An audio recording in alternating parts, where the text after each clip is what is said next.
the Raptors deserve to win this game today? I wouldn't say they particularly did.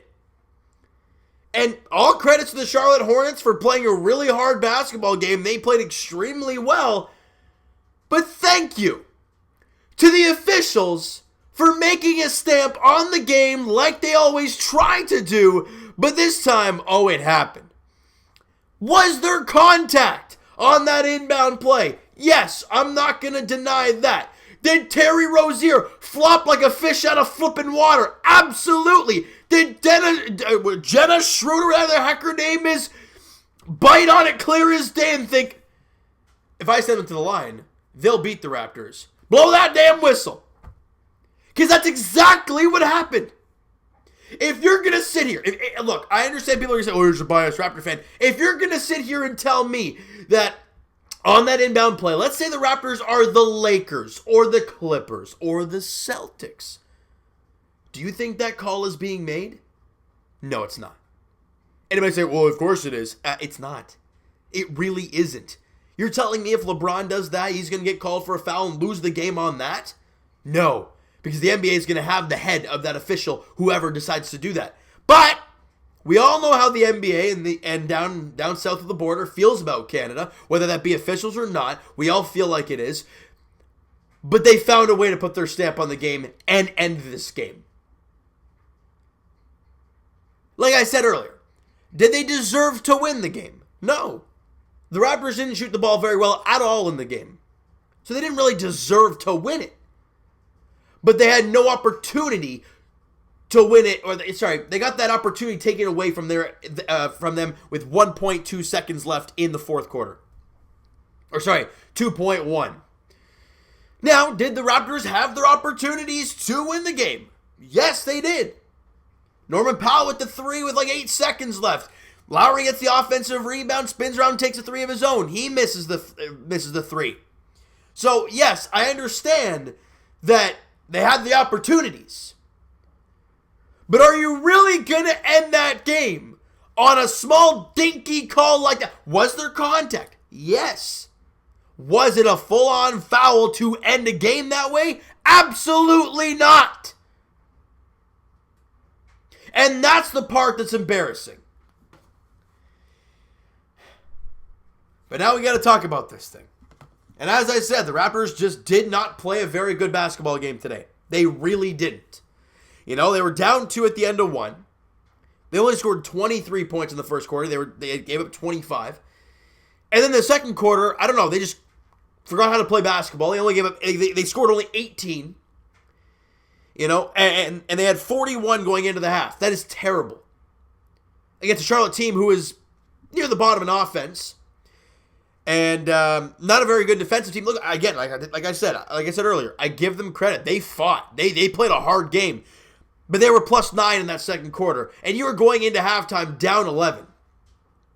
At one point, you were down 17. And then in the third quarter, Raptors make a little bit of a push. They're plus 4, all right? They're only down, 7 going into the fourth quarter. Very doable. And they make that comeback. Lowry scores 10 straight late in the game. And then it ends like that. You guys say what you want to say about it. If you agree with the officials, hey, go ahead and agree with them. That's totally fine. I personally don't. It could be a part of biased Raptor fan right here, but it could also be because I'm a logical NBA fan watching it and saying if that was any other team down south of the border, maybe a big name team as well, that would have not been called. All right, so stats-wise, like I said, the team didn't shoot well. 35% from the field, 23% from 3, 10 for 43. That's awful. Both numbers are terrible. From the free throw line, 69%, 20 for 29. Awful. And Pascal Siakam had a terrible night tonight. We'll get to him in a second here. He dropped 24, but we'll get to how he did so in a bit. All right, rebounding, you got outclassed. Bismack Biyombo tore you apart. Minus 13 on the glass, 58-45. Offensive glass, Raptors were up 3, 14-11. Assists, you only had 19 assists. The ball kind of got stuck in a lot of ISO ball, and you weren't making shots. When the ball moves for this team, good things happen. And you saw today why you miss Serge Ibaka. Allowing Bismack to dominate the way he did on the inside and rebounding and being just a havoc down low. You know, you didn't have that presence of Serge Ibaka. You didn't. And it was dearly missed. You know, steals were 11-3 in favor of Toronto. Blocks were 9-3 in favor of them.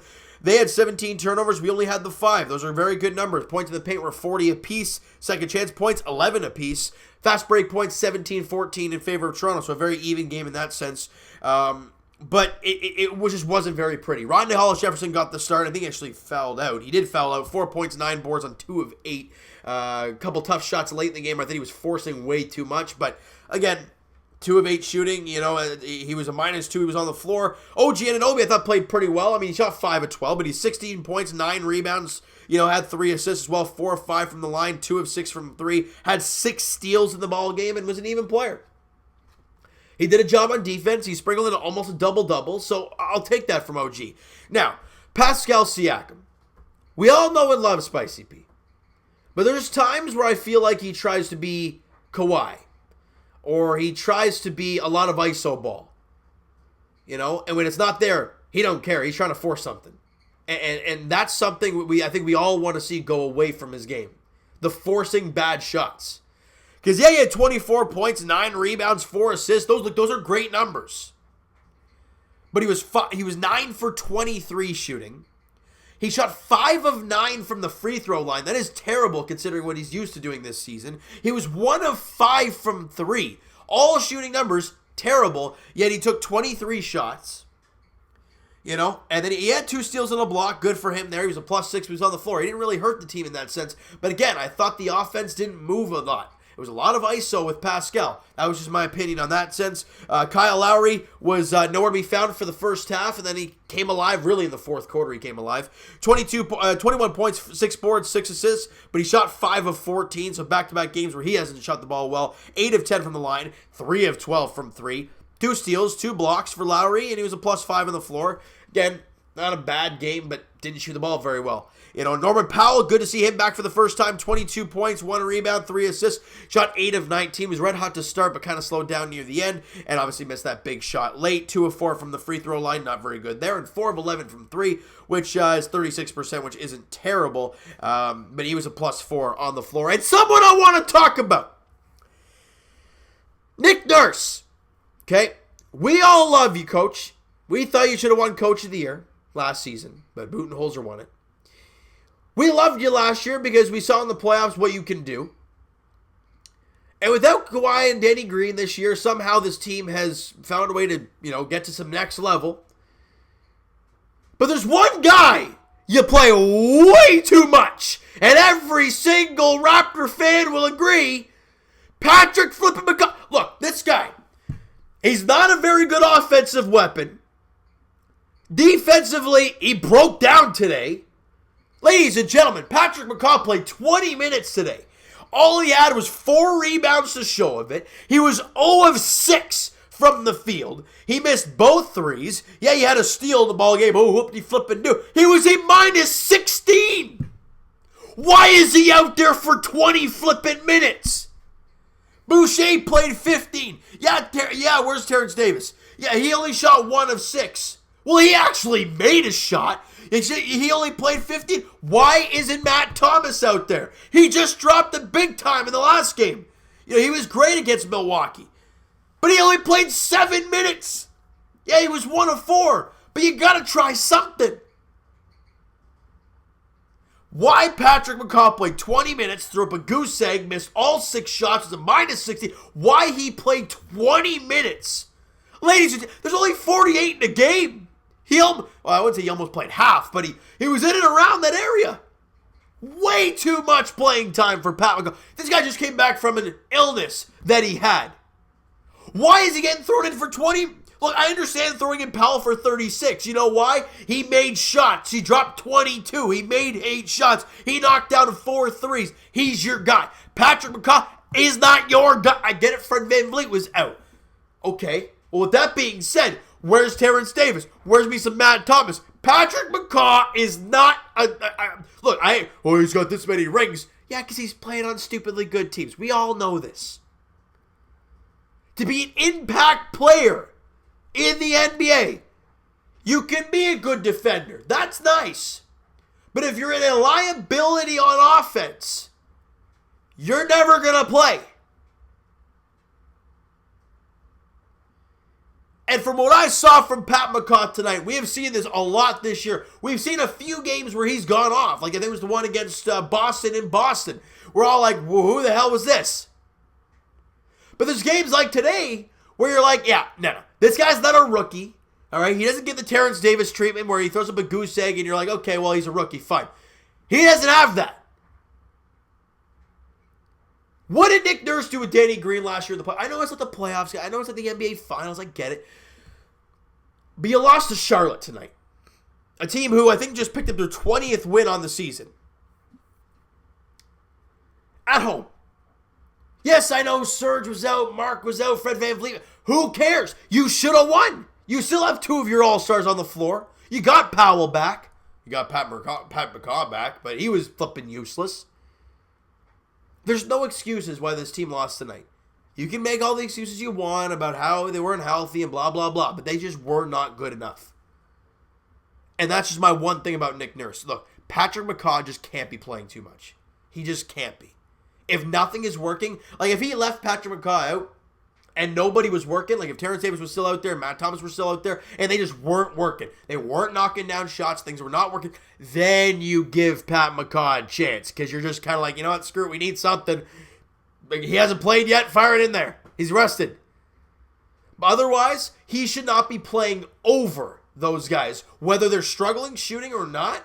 Look, where's Matt Thomas and Terrence Davis? Yes, they were minus players. -7 for Matt Thomas in the 7 minutes that he played, and Terrence Davis was -3. But it does not amount to the -16 of Patrick McCaw. He's the only player to be in minus double digits in this game. Does that tell you anything? Just my opinion, guys. I could be wrong. You guys could totally disagree with me, and that's okay. But your bench really didn't give you anything. You know, yeah, OG had 16, Siakam 24, even though he didn't shoot well. Lowry 21, even though he didn't shoot well. And Powell with 22. That's nice. But your bench combined for 9 points. And, Boucher was 2 of 3 shooting, but McCaw was 0 of 6. Davis was 1 of 6, and Matt Thomas was 1 of 4. That's not good. You miss Serge. You miss Freddie. You miss Gasol. We know that. But for this team, we can all agree, and I'm going to wrap it up with this. We want that second seed in the Eastern Conference. And losing to a team like Charlotte, it's not going to help you. Now we have the same amount of losses as the Boston Celtics, and they're only half a game back. This game killed you. It just kills you. And yes, the officials didn't help. But for 47 minutes and about 58 seconds, you lost the game for yourself. And there's no way around that. Now, the task gets harder now. You have a 2-2 homestand. Not very pretty. And now you got to hit the road to face the Denver flipping Nuggets in Denver. The 40-18 Denver Nuggets. They are a damn good team. They're at home. We're now on the road now. And we don't know what health-wise if Freddie or Serge are going to be back. I don't know what's going to happen. You're in the Mile High City. It's a 6 o'clock tip-off there in Denver. Then you play Phoenix. Then you play Golden State and I guess Golden State's not good anymore right now, but I understand. Actually, Steph Curry's going to be back, so you're going to have that against you. And then you got Sacramento in Sacramento. And then on back-to-back, you got Utah in Utah. You needed that game tonight, and you didn't get it. It hurts to see that. But it is only one game, and it is one game in the middle, or at the end of February. You can close the book on February, people. We move on to March. I needed to get all that out. All right, so you know what, guys? That is going to do it for this one. If you enjoyed the video and did not enjoy this game today, smack that like button to appreciate that. Hit that subscribe button if you have not already. Comment down below your thoughts on the game, your thoughts on the video. Everything Toronto Raptors-wise. What do you think of Nick Nurse playing Pat McCaw that much? What do you think of the referees in that dying seconds of this game today? I want to hear your guys' thoughts. Let me know in the comments below. All right. Twitter is down below for myself. Follow up, send me a DM, do all that great stuff. Also, the Patreon link is down below. So if you are interested in signing up for that, the link is down in the description. And I will talk to you guys Leafs edition. It'll be later on tomorrow night, guys, though. I'm going to be at the game, actually, with a buddy of mine. If you guys listen to the podcast way back, it's Evan from the podcast. So we didn't do that anymore. We kind of stopped it because it was just so hectic with our scheduling and everything. So didn't end up working out. But I'll be going down with him, and we're going to have a good time. So, again, I'm not too sure exactly what time we're going to be. I'm going to be back to do the video for you guys. But it will be uploaded tomorrow night. I can guarantee you that. All right? And as they welcome in the Vancouver Canucks at Scotiabank Arena, 7 o'clock puck drop there as the Leafs look for win number 3 in a row and look to continue to build on their momentum. Those last 2 games, real tight games, but they won, even though technically it wasn't a 1-goal game in the last one against Florida. Ideally it was. So you've won back-to-back 1-goal games pretty much. Big time for the Leafs. They welcome in Vancouver, a really hurt Vancouver Canucks right now, as they just got spanked by Ottawa in Ottawa. So they look for 3rd straight win tomorrow. As for the Raptors, their next contest, as we've talked about, is Sunday evening, 6 o'clock tip-off there in Denver, in the Mile High City. They play at the Pepsi Center? They do play at the Pepsi Center. As Raptors, take on the Nuggets. They're a really good team and one of the best teams in the Western Conference. To be the best, you got to beat the best, right? And the Raptors this year have not been very good against teams, the top teams in the league. They've done pretty good against the Western Conference, but the East obviously not so good. So we'll see how it goes against the Western Conference team on March 1st. Well, on March 1st? I'm an idiot. I said it was the last day of February. Close the book. I mean, you could technically close the book of the Raptors' first month for February, but tomorrow's the last day of February. I don't know why I thought it was the 29th today. All right, March 1st is on Sunday as Raptors start their March. The big final month of the season, even though they play a few games probably in April, but we're not going to worry about that right now. Big month of March coming up. Tough schedules. You got to start on time. You got to come out of the gate flying against Denver. 6 o'clock tip-off there at the Pepsi Center. Thank you guys so much for listening and watching. Hope you guys enjoyed the video. Talk to you guys then.